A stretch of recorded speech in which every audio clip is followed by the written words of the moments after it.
काल के कपाल पर मैं लिखता हूँ मिटाता हूँ, मैं गीत नया गाता हूँ। हार नहीं मानूंगा, राड़ नहीं ठानूंगा, काल के कपाल पर लिखता हूँ मिटाता हूँ, मैं गीत नया गाता हूँ। ये कविता के रचयिता कौन थे? ये वो व्यक्ति थे जिनकी महज 13 दिनों की सरकार बनी थी और 13 दिनों में गिर गई। वो 13 दिन जो भारतीय राजनीति के इतिहास में पहली बार ये घटना हुआ था। वो 13 दिन जिसने अटल बिहारी वाजपेयी साहब के जीवन में हिंदी का एक कहावत जैसे कि हाथ लगा पर मुंह ना आया, बिल्कुल फिट बैठाता है। जी हाँ, मैं बात करने जा रहा हूँ माननीय हमारे पूजनीय और देश के सबसे चहेते प्रधानमंत्री में से एक श्री अटल बिहारी वाजपेयी जी के बारे में। साल था 1966। बीजेपी के नेता अटल बिहारी वाजपेयी देश के प्रधानमंत्री बनते हैं, लेकिन महज 13 दिनों में ये सरकार गिर जाती है और ये भारतीय राजनीति के इतिहास में पहली बार ये घटना घटित हुआ था। तो आज के इस एपिसोड में हम सभी जानेंगे अटल बिहारी वाजपेयी जी के बारे में।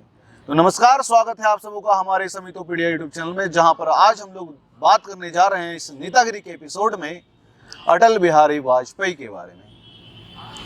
तो चलिए जानते हैं कहानी हुआ क्या था। भारतीय राजनीति के इतिहास का एक नया दौर शुरू होता है जिसे गठबंधन का दौर बोलते हैं। पार्टियां अदली बदली करने की दौर, पार्टियों को तोड़ने और जोड़ने का दौर शुरू होता है। ये पहली बार था भारतीय राजनीति के इतिहास में जब गठबंधन आ रहा था, जब एनडीए और यूपीए जैसे शब्द इंट्रोड्यूस हो रहे थे। मिलीजुली सरकार बनाने का दौर आ रहा था। जो अभी तक कोई पार्टी अपने दम पर सरकार नहीं बना पाती, वो किसी ना किसी गठबंधन में जुड़ने का प्रयास करती। कांग्रेस को यूपीए बनाना पड़ा और बीजेपी को एनडीए। लेकिन सवाल है कि क्यों ऐसा घटना हुआ, क्यों कि कोई भी पार्टी अकेली बहुमत की सरकार नहीं बना पा रही थी? क्योंकि जनता खपा थी, देश में कई सारी पार्टियां बन रही थी, लोगों के पास कई सारे विकल्प आ रहे थे और जो जनता कभी कुछ लिमिटेड पार्टी में सिमटी रहती थी, आज अनलिमिटेड पार्टी में जुड़ने लगी। और उस दौर में गठबंधन एक जरूरत और मजबूरी दोनों बनकर सामने उभर आता है। और इस गठबंधन को नाम दिया गया कांग्रेस की तरफ से यूपीए, यूनाइटेड प्रोग्रेसिव अलायंस, और बीजेपी की तरफ से एनडीए, नेशनल डेमोक्रेटिक अलायंस। 1966 से 68 महज 2 साल, और इस 2 साल में कई सारे प्रधानमंत्री आए और कई सारे चले गए। 3 सरकारें आई, 3 सरकारें गई।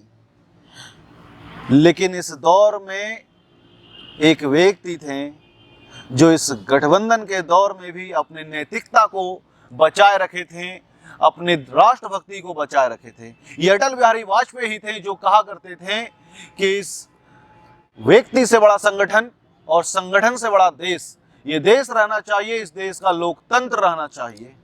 जी हाँ, ये बात है अटल बिहारी वाजपेयी जी के बारे में, उस शख्स के बारे में जो विपक्ष के नेता होते हुए भी जब भी बात देश पर आती थी तो वो पार्टी, सत्ता, इन सबों को भूल करके देश की बात करते थे, राष्ट्र की बात करते थे।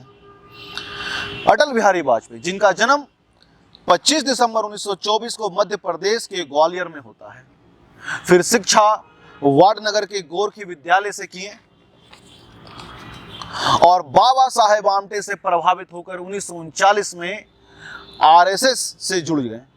बाद में गांधी जी के साथ भारत छोड़ो आंदोलन में जुड़े। करीब 23 दिनों तक जेल में रहे और यही घटना अटल बिहारी वाजपेयी जी को राजनीति तक खींच लाई।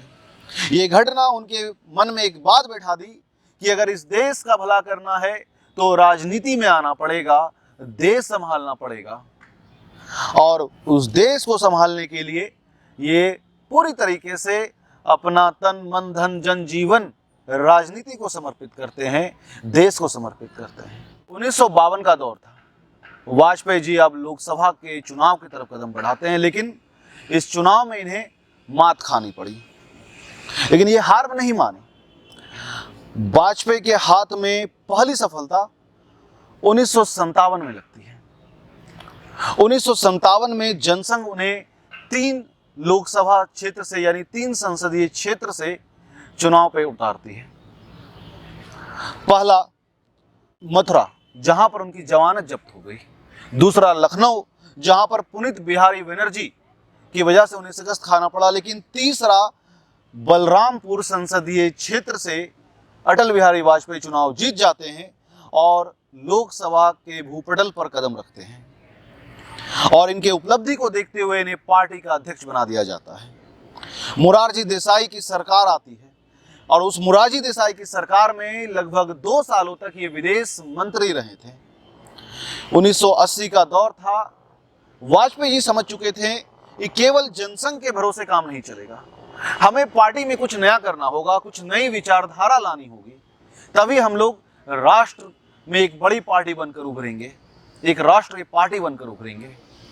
और वाजपेयी जी जनसंघ को एक नए रंग रूप में ढाल करके भारतीय जनता पार्टी का नाम दे। ये बीजेपी, भारतीय जनता पार्टी, उसी जनसंघ का मॉडरेटेड फॉर्म है जिस जनसंघ का गठन 1951 ईस्वी में श्यामा प्रसाद मुखर्जी ने किया था। 1984 का दौर आता है और चुनाव में बीजेपी को महज 2 सीटें हाथ लगती हैं और इस वजह से इस वक्त पार्टी अध्यक्ष बदलने का बात उठता है और लाल कृष्ण आडवाणी को भाजपा का अध्यक्ष घोषित किया जाता है। लाल कृष्ण आडवाणी के कार्यकाल में बीजेपी काफी उन्नति की। यह दौर चल रहा था जिस वक्त भारत में कई सारी समस्याएं सामने उभर आ रही थी। उन समस्याओं के बीच में कई सारे मुद्दे, कई सारे गहमा गहमी, कभी मंडल आयोग तो कभी रथ यात्रा, कभी कंप्यूटर तो कभी और भी कुछ, कभी राजीव गांधी तो कभी इंदिरा गांधी हत्याकांड जैसे कई सारे घटना इसी दौर के बीच में चल रहे थे। कभी ऑपरेशन ब्लू स्टार, तो ऐसे कई सारे, यानी पूरा देश उथल पुथल मचा हुआ था। उसी दौर में 1986 में लाल कृष्ण आडवाणी पार्टी अध्यक्ष के रूप में कमाल संभालते हैं और 1989 ईस्वी में यानी 1989 में 9वीं लोकसभा चुनाव में भारतीय जनता पार्टी एक बहुत बड़ी जीत हासिल करती है अपने पिछले दौर के जीत के मुकाबले।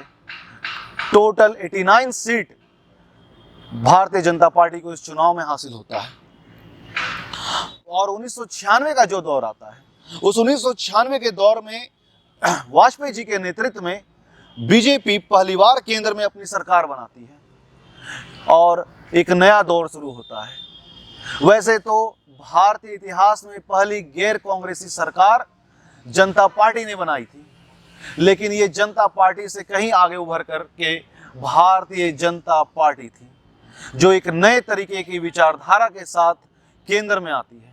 ये वाजपेयी जी ही थे जिनके लिए राष्ट्र अधिक महत्वपूर्ण था, जो बोला करते थे संसद में कि इस संगठन से बड़ा, व्यक्ति से बड़ा संगठन और संगठन से बड़ा देश, और ये देश रहना चाहिए, देश का लोकतंत्र रहना चाहिए। किसी भी पार्टी के पास लोकसभा में बहुमत साबित करने के लिए सीट नहीं थी।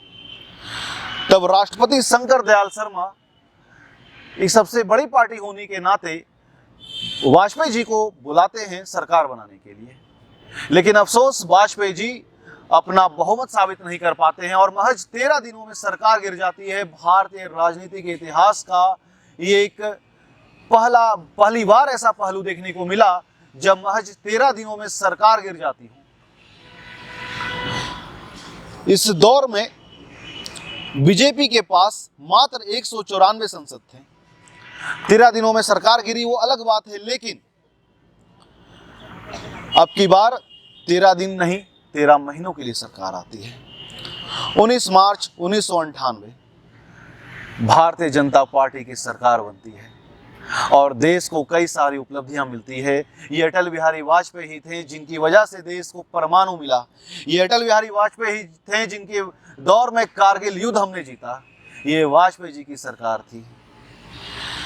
1999 जब कांग्रेस की सरकार 270 वोट और बीजेपी 269 वोट पर सिमटी हुई थी। वाजपेयी जी की सरकार गिर गई। पार्टी तोड़ करके सत्ता हासिल करना वो आरोप वाजपेयी जी पर लगता है। उनसे पूछा गया कि आप वो एक वोट किस प्रकार लाएंगे। यहां पर एक बहुत बड़ा कॉन्स्पिरेसी होता है। बीजेपी के संकट मोचन कहे जाने वाले सुब्रमण्यम स्वामी का बड़ा ही फेमस टी पार्टी, ये इसी एक सीट के लिए, इसी एक सीट का आरोप गिरधर गमांग पर भी लगते आया है, जो उड़ीसा के मुख्यमंत्री भी रहे। ये एक सीट, ये दौर चल रहा था गठबंधन का, ये दौर चल रहा था पार्टियों को तोड़ने और जोड़ने का। लेकिन ये वाजपेयी जी ही थे जिनकी नैतिकता उनके हार जीत से कहीं ऊपर थी। ये वाजपेयी जी ही थे जिन्होंने शरद पवार की कहानी सुनाई कि शरद पवार कांग्रेस से अलग होकर अपनी पार्टी एनसीपी बनाए हैं और महाराष्ट्र के सीएम बने हैं। वो बोले पार्टी नहीं तोड़ेंगे हम, ऐसी पार्टी को तोड़ने से मिलने वाली सत्ता को हाथ क्या मैं चिमटे से भी उठाना पसंद नहीं करूंगा। ये वाजपेयी जी का बयान था, ये वाजपेयी जी के नैतिकता का बयान था, ये कवि के नैतिकता का बयान था। यहाँ पर बड़ा अच्छा पंक्ति याद आता है गोपाल दास नीरज का कि आत्मा का सौंदर्य रूप है काव्य, मनुष्य होना तो भाग्य है, कवि होना सौभाग्य। और शायद ये कवि होने का गुण ही था वाजपेयी जी में, जो उनमें नैतिकता कूट कूट कर भरा हुआ था।